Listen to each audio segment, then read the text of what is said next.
the fantasy skirmisher.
No Grave Left Unturned is played on a 2-foot by 2-foot table, and the perimeter is assumed to be, fenced in, just like what we have here with stone and spike ironwork. And the warband is placed within 3 inches inside the cemetery. And on the opposite end, you would place a copse of trees, and within the copse of trees is a forgotten sarcophagus. And then you just decorate the rest of the cemetery with appropriate terrain, such as tombstones, statuary, and as I have here, some open coffins and whatnot. And I even have a tomb here. And then what you do is you place 5 spawn markers. And my spawn markers are little skeletons that are coming up from the ground here.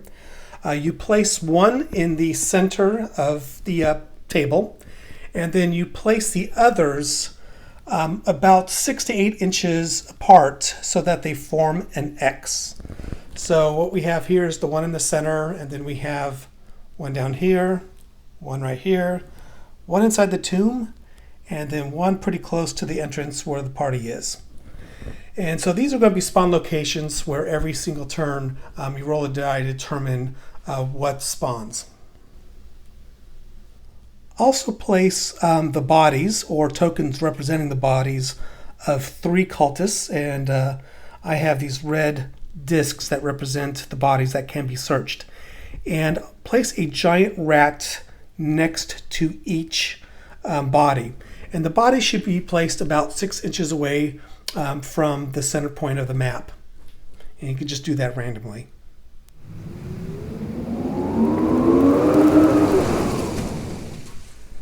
Now let's review the special rules. At the end of each turn, roll a d6 to determine the spawn point location. If you roll a 6 when determining it, roll again for placement, and then you add a skeleton in addition to whatever creatures you roll on the table. And you just keep repeating if necessary, which would be, of course, really bad, right? So you roll another d6 and consult this table here. And I've got 2 different tables, one for the standard game and one for a challenge level if you find the first scenario too easy. So what you do is just roll, and say I rolled a 4, I'd place a skeleton archer, and let's just say I rolled a 3 for the location, and then the spawn point would be right here. The other special rules will make more sense if I explain the objective of the scenario. And that is to make your way up to the forgotten sarcophagus, open it up, defeat the wraith knight of the key man, and who will drop a couple artifacts plus a magic sword, and then make your way out of the cemetery and do so before the end of turn 12, because there's a big storm about to hit and you need to get out to find shelter. Opening the Forgotten Sarcophagus requires one or more members of your warband to be adjacent to it and takes 2 actions to open. So, for example, a soldier uses his second action to move adjacent to the sarcophagus. On his next turn, he spends both his actions opening it up. Or, another example, a soldier moves next to the sarcophagus and spends his second action to open it. Another soldier then moves adjacent to it and spends her second action to open it. Then it is opened. When the sarcophagus is opened, place the Wraith Knight of the Keyman anywhere adjacent to it. And after the Keyman is killed, it drops 3 items that may be picked up. A magic 2-handed weapon with +1 fight, and the Shadow Key and the Deciphering Medallion. The Deciphering Medallion must be given to your wizard after the scenario is over, and each item uses 1 slot. Now, you need to keep track of the number of turns. Members of your warband that don't exit the opposite side of the table by the end of turn 12 will be able to enter scenario 2 during the soldier phase on turn 2, and then can use their 2 actions then. So they will be delayed.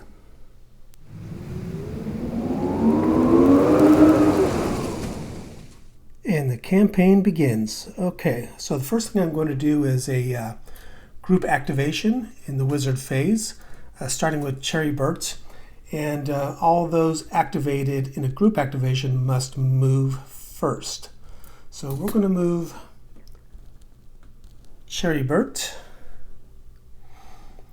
And then Joan, she's definitely within 6 inches. She's going to go up against that skeleton right there.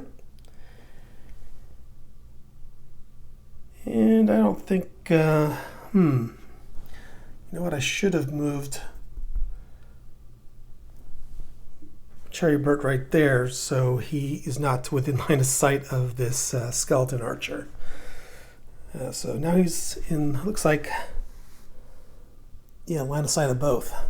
All right, we'll see. And speaking of skeleton archer, I need to go after that guy. So I'll send one of the thugs after him. And the thug with the torch, that's Phineas. Phineas Simpleton. And we've got one more.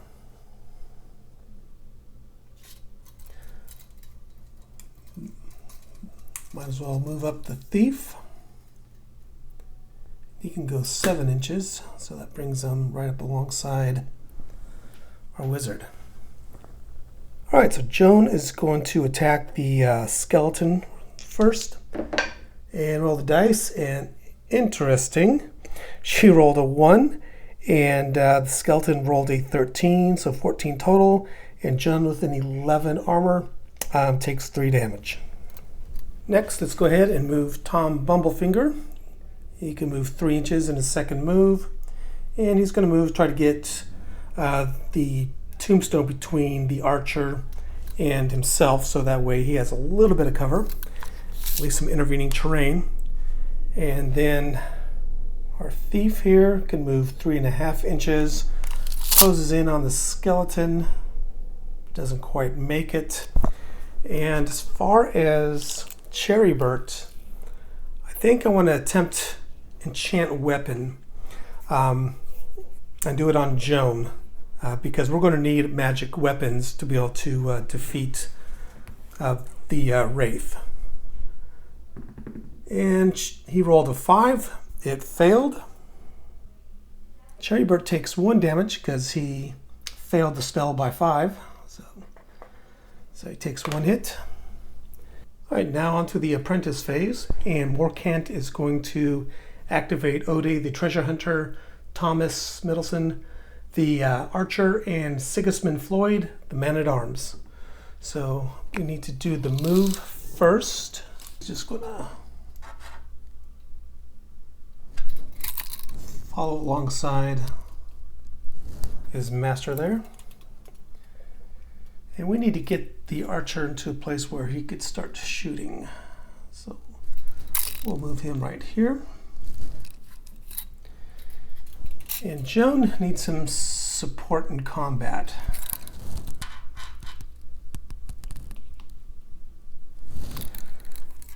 And the treasure hunter moves 7 inches. So Ode's right behind. All right, we have 2 left for the soldier phase. Sigismund joins the battle and rolls a 13 plus 3, 16 to the skeleton's 4. The skeleton is gone. Just a pile of bones. All right, now let's move on to Thomas over here is going to take a shot at this skeleton archer. He's got a clean line of sight, +2 shoot. The skeleton archer has a 0 fight. The skeleton rolled a 17 to Thomas's 7, so the shot misses. Interestingly, in the first edition, there were no skeleton archers listed in the bestiary, so I had created one myself for this campaign. And then when the second edition came out and I looked through it to clean up my scenario, I noticed that the archers were in the book, so which is good, because I think that was definitely an omission. Now we have Ode, our treasure hunter, and let's see if he's in range of this giant rat here, so he's just going to come into base contact. That way the rat doesn't attack my wizard or apprentice. And now we move on to the next phase, which is the creature phase. My skeleton archers had +1 shoot, but in the second edition they're +0 to shoot. But he is going to, the skeleton archer here is going to shoot at Phineas, and I'm going to roll the dice here, and it is actually, well, I rolled 2 6s.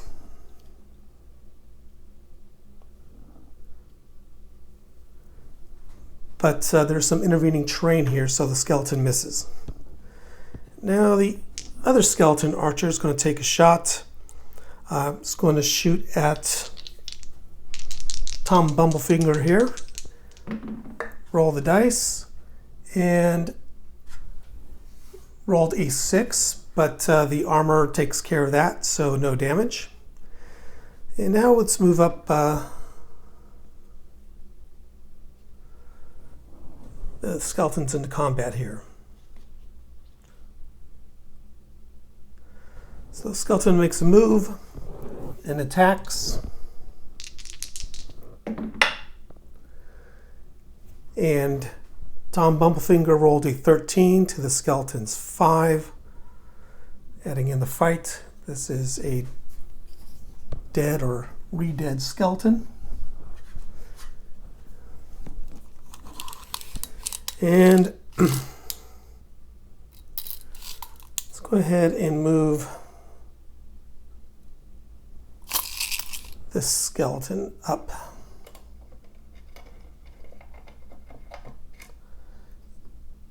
It makes it to 6 inches. With Ode, who's engaged with the giant rat. And one thing I forgot is if creatures get support. I don't think they do, but I need to check real quick. I unplugged my mic when I went to double check the rules about creatures providing support, which they do. And then came back to film and realized I did not replug in my mic. So I'm just going to quickly recap the end of turn 1 because a lot happened. There's a lot of action. First of all, there was my treasure hunter here, Ode, but he's not there anymore, as you can see. And that is because the skeleton rolled a 19 with the rat's +2 support. And he moved down to 2 health. Then the rat attacked and finished him off. So my treasure hunter is out of the game. Or I should say out of the scenario. We're going to see if he comes back or not, right? And then after that, the rat that was up here by the cultist's body did 2 moves to move into base contact here. And then this rat attacked, and it was inconclusive. they both rolled low, so no damage was done.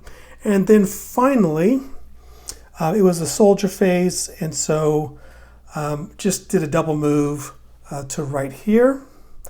And where's my other guy? Double move. Oh, there he is, providing cover flank for the wizard and apprentice. All right, and that was the end of the turn. So end of the turn, we roll 2 dice. The white represents the location. The second spawn point is there inside the tomb. And then I rolled a 6, which spawned a ghoul. So that is certainly not good, especially since we had a rough turn 1, right? So now we move on to turn 2.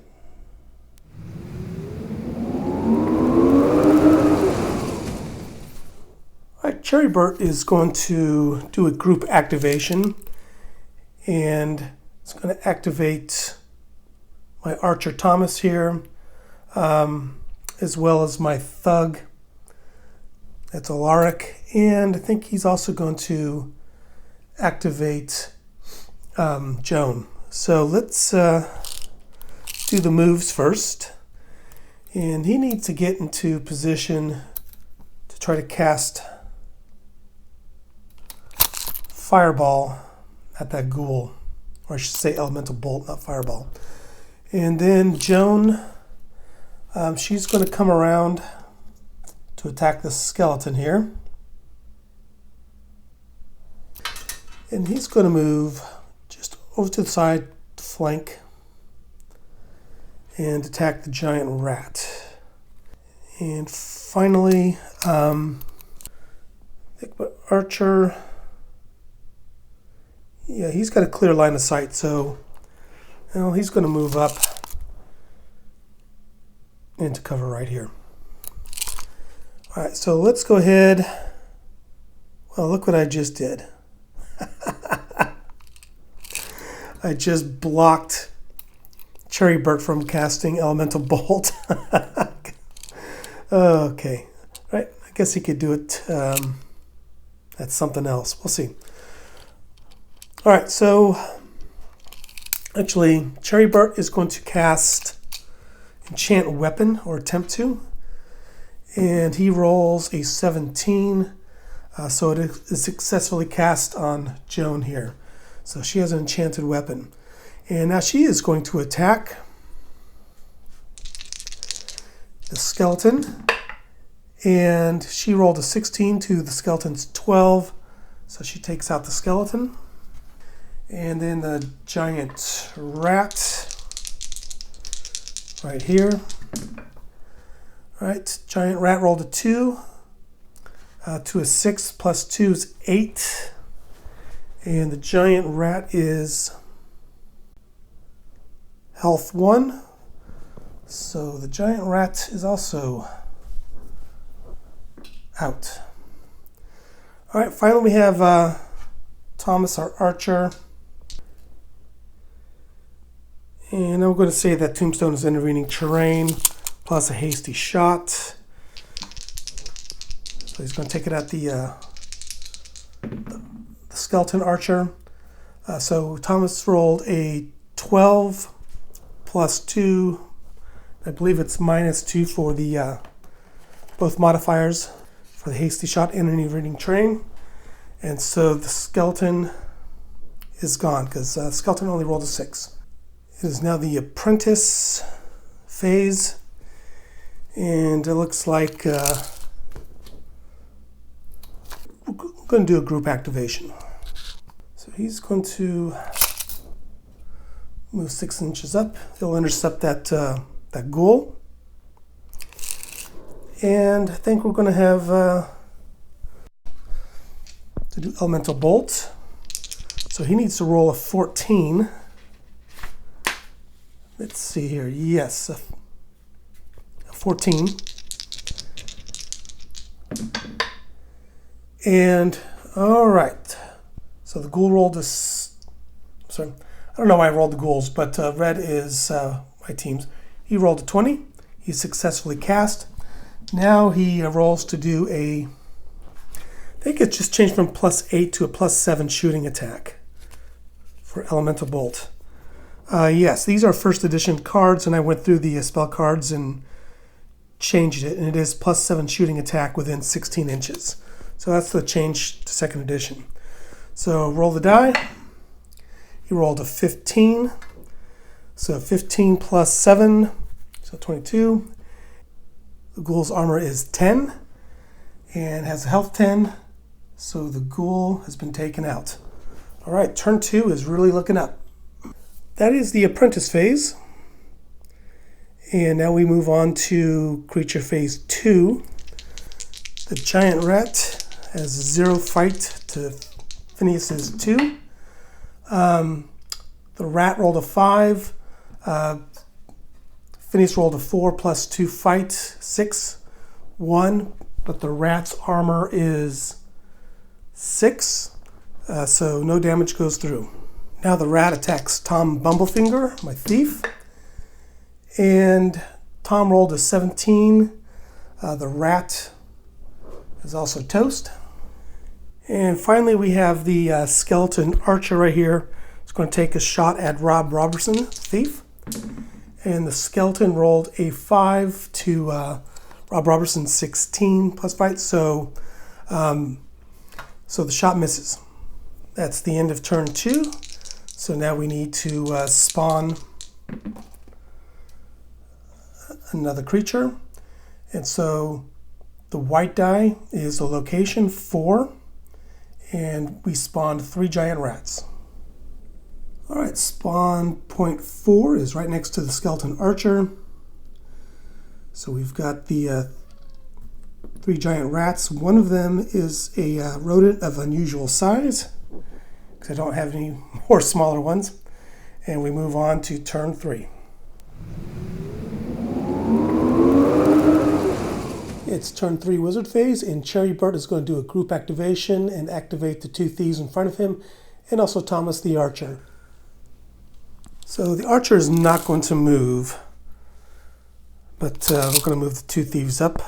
They have 7-inch move, and they're going to head towards the sarcophagus. And we're going to move Cherrybird right here. Now for their second action, we'll start with Thomas taking a shot at the giant rat. And he rolled a 14 plus 2, 16 total to the rat's 3. So it was a clean shot. Cherrybird is going to attempt elemental bolt on that skeleton archer and rolls a 4 and misses and takes 1 damage as a result. And now we move on to apprentice phase. Morkant is going to activate Joan and Alaric. They both have to do a move. Actually, he's going to stay put because he's right next to the body. So Joan is going to start moving up to that sarcophagus. So she's going to move 6 inches.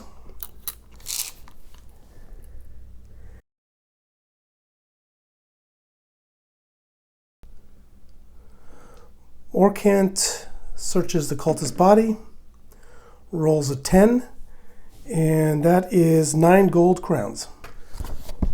So we remove the cultist's body. Joan is going to take her second action, which is going to be another move, 3 inches right here. And Alaric, he's going to take a shot at that goblin archer, or attempt to. So he's going to attempt elemental bolt, which he needs to roll a 14. He rolled a 12. Yes, he's going to focus there and take 2 wounds. That way he could successfully cast the spell. And so he rolled the dice, plus 7 attack. He rolled an 8, plus 7 to the archer 7. So skeleton archer is gone. And we'll start with this giant rat here, who's going to attack Phineas. And the rat rolled an 18. Phineas rolled a 16 plus 2 fight, so it's 18. So it looks like they both do damage. And so the rat has an armor of 6 and 1 health, so he's gone. And then we've got Phineas, who has an armor of 10. So we need to subtract 18 from the 10. He's got 8 damage. Now let's activate the other 2 rats. They are pack hunters. They've got that ability. And so they're easily within 6 inches.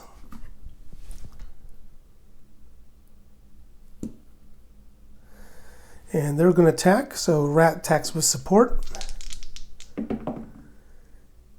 And Phineas rolled a 20, so that one rat is out. And then got the other rat with no support, who rolled a 3, and Phineas rolled a 13 plus 2 fight. So all the rats are dead, and we have no enemies on the table. All right, it's the soldier phase, and we have Sigismund. And he's going to move up with a double move there. And now we just need to spawn a new monster. Remember, white is for the location. And location number 1. And we've got 3 more rats. Well, this is an interesting development. So the rats are hiding inside that coffin, apparently. And are now attacking Cherrybird.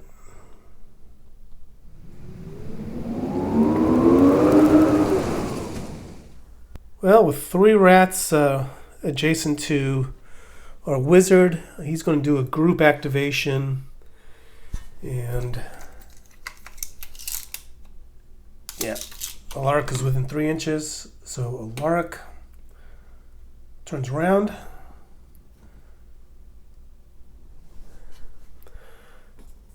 As does Joan. And Sigismund. Alright, so now their second action. I think Joan is going to... No, not Joan. Alaric is going to attack the rat first. And he's got plus 4 support. So we roll the die. And he rolled a 1 to the rat's 13. Alaric has an armor of 10, so he takes 3 damage, and he's down to 7 health. Alright, now we're going to move to Joan. She's going to attack the rat next to Alaric, so she has got plus 4 to her support, to her roll. She rolled a 10, so 14 total, to the rat's 8. And so the rat is toast. Now Sigismund attacks. Right here, and he has plus 2 support with a Cherrybird. And he rolled a 1, and the rat rolled a 14, so his armor's 12, so he takes 2 damage. Now Cherrybird is going to attack. He has a dagger, and the rat rolled a 14, and he rolled a 11 with a 2 support, so it's not enough, so the rat wins. And Cherrybird has 10 armor, and so now he takes damage, so 4 damage, so his health goes down to 10. Well, now it is the apprentice phase, and I don't think there's much that Warcant can do to help with the rat situation, so he's going to leave it 2. And he's going to attempt to cast Enchant Weapon. And let's see. Do it on Sigismund. Alright, so he rolled a 9. And Enchant Weapon is an 8. So he needs to cut for 1 to be able to cast it, which he's going to do. So he's now at health 11. Alright, so now Sigismund has Enchanted Weapon. And I think I'm going to have him move up a little bit.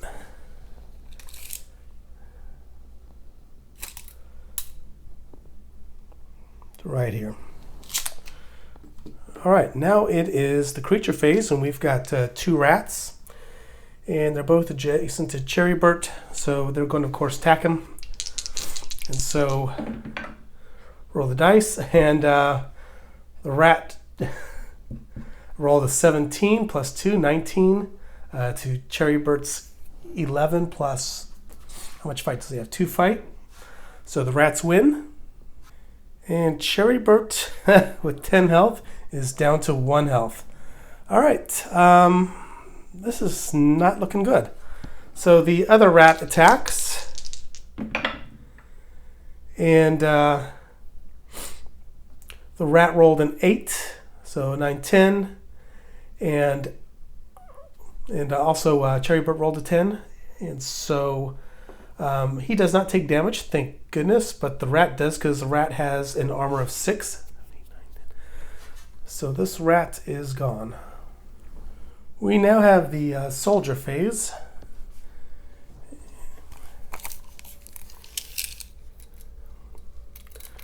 And let's run up to here and do a search. So we roll on the table to see what we have. Rolled an 18. Okay, that's good. I think that is a potion of toughness. No, potion of healing. So 18 to 20 is potion of healing. All right, now we got to get it to Cherrybert. And then we have our archer, Thomas. He just needs to position himself somewhere where he's got good view of a lot of these different spawn points. So he's just going to move right here. Now my 2 thieves. They're going to make a run for the sarcophagus.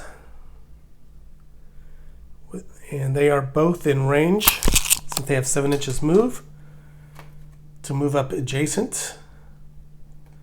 So Rob Robertson used his second action to start opening the sarcophagus.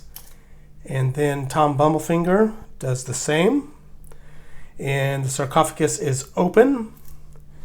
And that releases the Wraith Knight of the Keyman.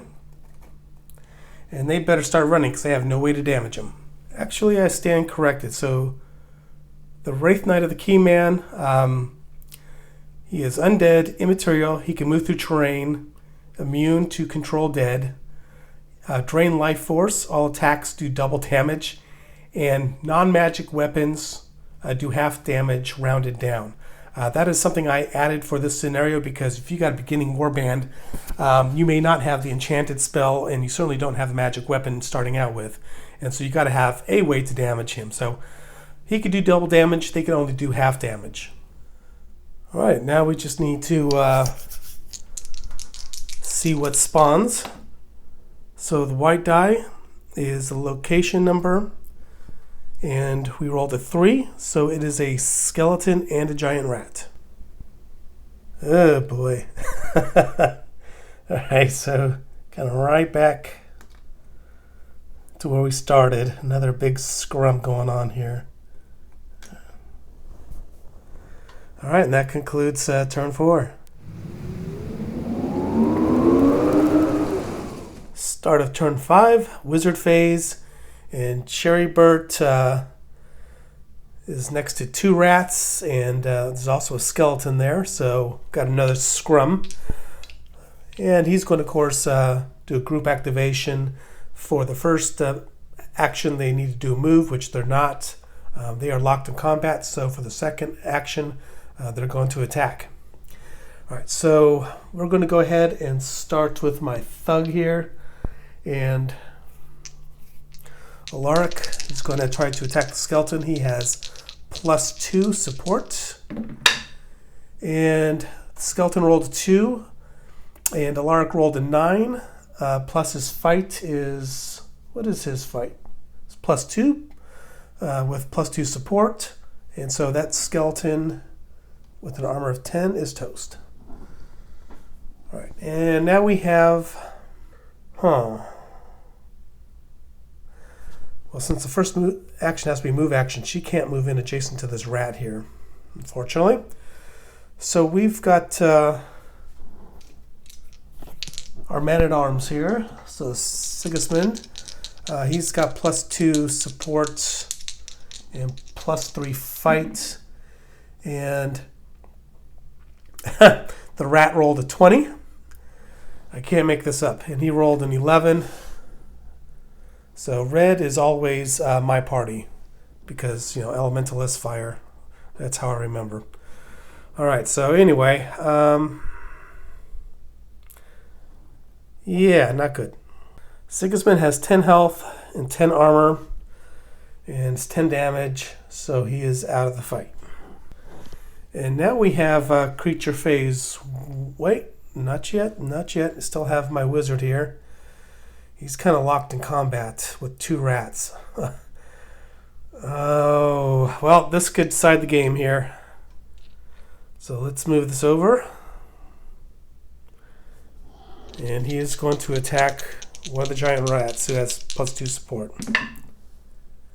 And he rolled a 15 +2. All right, so 15, 16, 17. And the rat rolled a 14, 15, 16. Whew. So he just barely made it and defeated one of the rats. Well, that could have ended this whole campaign early, couldn't have? All right, with creature phase 1, the Wraith Knight of the Keyman is going to attack Rob Robertson. And the Wraith Knight has a +3 fight. And, all right, so Rob Robertson rolled a 19. And he has a +1 fight, so 20 total. And Wraith Knight rolled an 11, 12, 13, 14. Oh, plus his support. So 19, 20, 21, 22.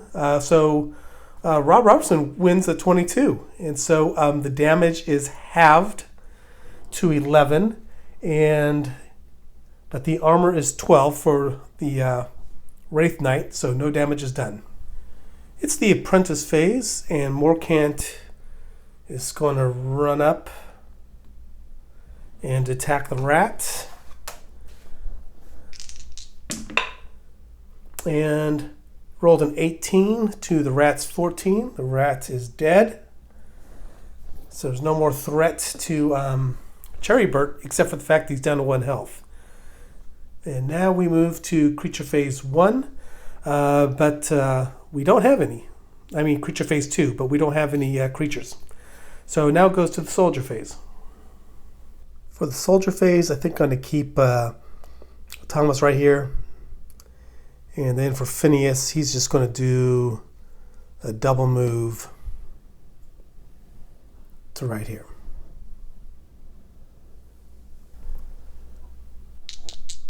Back to spawning and a turn. And I rolled the wrong dice. Let's try that again. All right, so the white dice is the location, and I rolled a 6, so we have another ghoul coming out in location 2. In location 2, well, it's the tomb again. So the ghouls seem to like that tomb.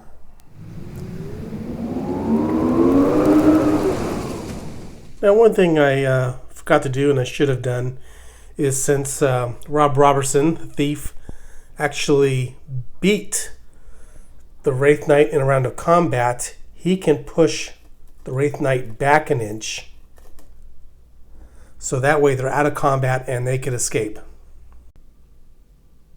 It is the wizard phase, and Cherrybert needs to heal because he's down to 1 health.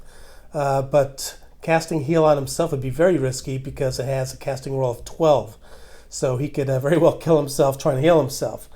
So I think what he's going to do is he's just going to move a little bit out of the way here, and he's going to depend on Morkant, his apprentice, to try to cast heal on him.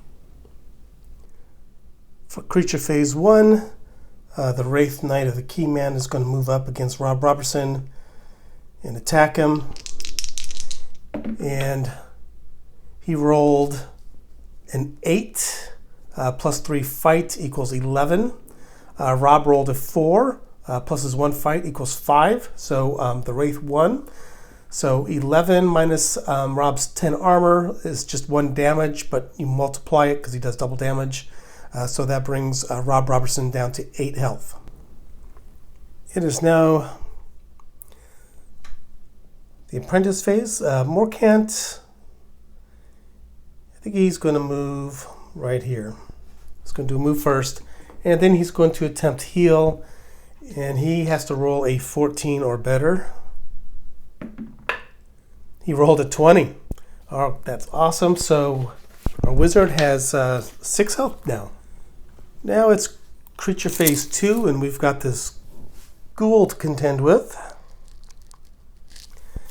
And the ghoul is going to do a double move right into our thug. And now it is the soldier phase. All right, Joan is going to move in to support Alaric here, and she's going to attack. She has a +4 fight, which includes the enchanted weapon she has. The ghoul has +2 fight. Plus, Joan gets +2 support. So roll the dice. She rolled an 18 for 22 total against the total of 13 for the ghoul. So she definitely won. And the ghoul has 10 armor and 10 health. So the ghoul has been destroyed. My thief Tom Bumblefinger, he's going to flee. Sure, Rob is not too happy about that. But he is going to do a double move to get the heck out of there. And he'll go right there. And I think my thug here, Phineas, he's just going to back up a little bit. And, oh, what the heck. You only live once, right? So Rob, he's feeling kind of emboldened because he's been keeping his own against the Wraith Knight, so he's going to attack. And the Wraith Knight rolled an 18 plus 3 and does double damage. Yeah, he's gone. Well, that was kind of stupid of Rob Robertson, so we'll see if he survived. All right, finally, we need to see what spawns. The dice is rolled, and we rolled a 3 for the location and a 2, which is a skeleton. And location 3 is right here by the entry point.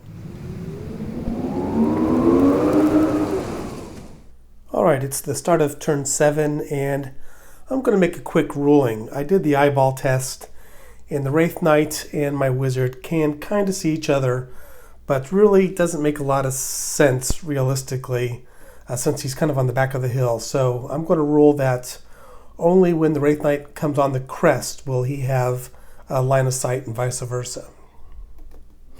So with that said, it is the wizard phase. And he's got 6 health. I think I'm going to try to cast heal. So I need to roll a 12 or better. And I rolled an 8. Fortunately, I'm off by 4. Let's see. Well, I guess if I cut for 4, I could heal myself for 5. Yeah, what the heck. All right. So I'm at 7 health now. And it is now the first creature phase. So the Wraith moves, and the Wraith has a move of 6.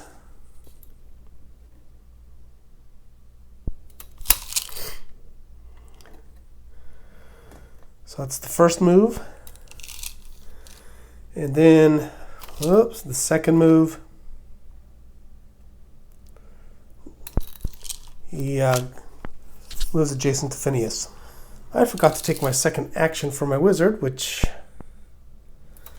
not really a big deal, but I'm just going to move him back here, kind of do a fighting retreat.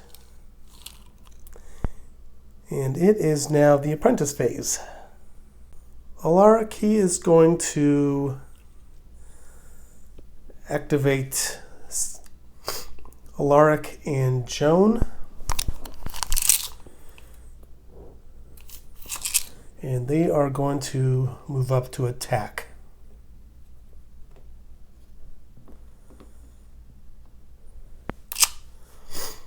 And I think he's going to move back as well, because I think he's going to try to cast a elemental bolt at that skeleton. All right, so speaking of elemental bolts, let's go ahead and do that. So since he's the apprentice, elemental bolt is 12, so he needs a 14 or better. And he rolled an 8. So he takes 1 damage. So he is down to 10 health. And the big battle. Let's zoom in on this.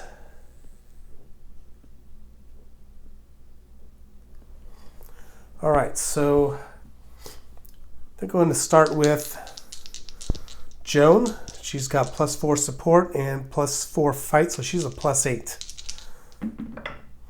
And she rolled a 16, so 24 total.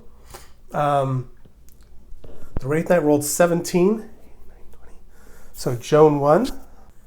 And 24 minus 12 armor is 12. And the Wraith Knight has health of 10, and he goes down. And we just need to leave the map. So he's got 3 things that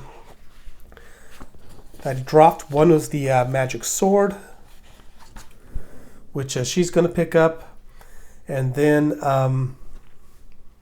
my thug there is going to pick up the other 2 items, which he'll carry off and we'll redistribute after the scenario. Now it's time to get the heck out of there. It is now creature phase 2. Skeleton moves up to Thomas and attacks. And the skeleton got a 19 to Thomas's 8. 19 minus 11 armor that Thomas has brings him down from 10 to 2 health. It is now the soldier phase. And I've got Tom Bumblefinger. He's a thief, and boy, he's exactly within 7 inches, so he could attack with support. Perfect. All right, so Tom has a +3 altogether with fight and support. He attacks the skeleton and rolls a 19 to the skeleton's 3. The skeleton is dust. And now we just got to get the heck out of Dodge, except we got 1 more spawn to do here. All right, roll the dice, and we got a 1 for location 1. And roll the 5. We have an armored skeleton.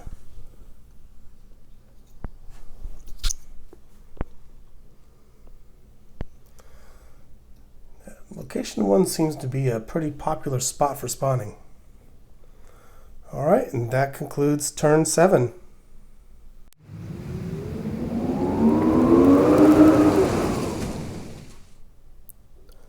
Tom is going to try to cast Elemental Bolt and rolled 15, so successfully cast, so he does a +7 shoot. And he rolled a crit 20. All right, that skeleton is also dust. And for his second move, he is going to make his way towards the cemetery gate.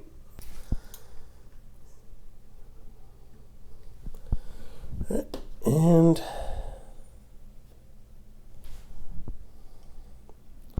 there he is. And we don't have creature phase 1. So we go to the apprentice phase. He's going to do a group. And so they're just going to do a double move. And that brings the apprentice out 9 inches, 10.5. And they all make their escape. And now for the soldier phase. So we'll start with Joan here. She's going to do a double move.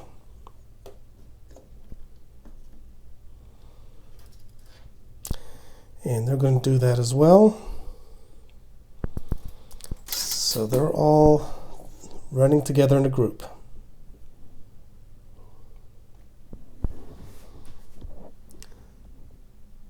So now we're going to do 1 more spawn, and if the spawn is not spawn area 3, then I'm just going to call it a game.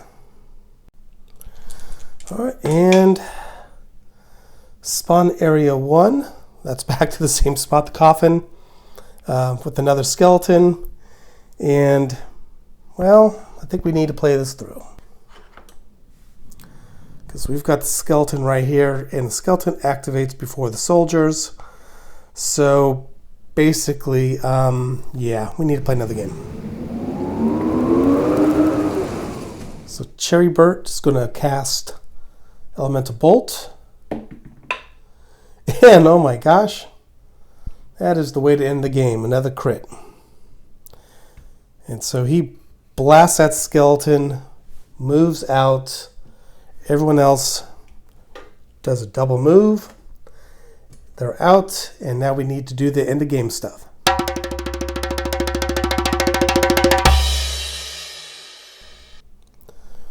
All right, death rolls. Let's start with Sigismund Floyd. Rolled a 5, and a 5 is badly wounded.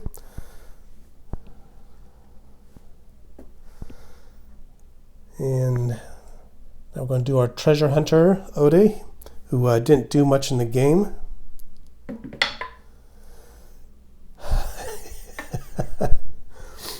And he is dead. All right. And then finally, we have Rob Robertson, our thief. And rolled a 15, so he recovered. I think the scenario played out as I intended it to in the design, in that it's not meant to be a party wipe. It's just designed to erode your party as you start progressing through the campaign. Now, as a reminder, in the Prelude episode, I am using the closely connected scenario rules on page 65 of the Perilous Dark supplement. And in that, you roll for survival as normal. Figures that would normally miss a game instead start the next game at half the normal starting health, rounded down. All other figures either heal 6 lost health points or heal up to half the starting health, rounded up, whichever is better. Now, looking at the party here, you can see my wizard is back up to 13 health. Morkant, the apprentice, is at full health. Odie, my treasure hunter, is dead. Thomas, my archer, is up to 8 health. Sigismund Floyd, he was badly wounded, so he moved up to half his health. That's 6. Jonah Rivers is up to 10 health. Phineas to 8. Alaric went from 7 to 10. Tom Bumblefinger is at full health. And Rob Robertson is fully recovered.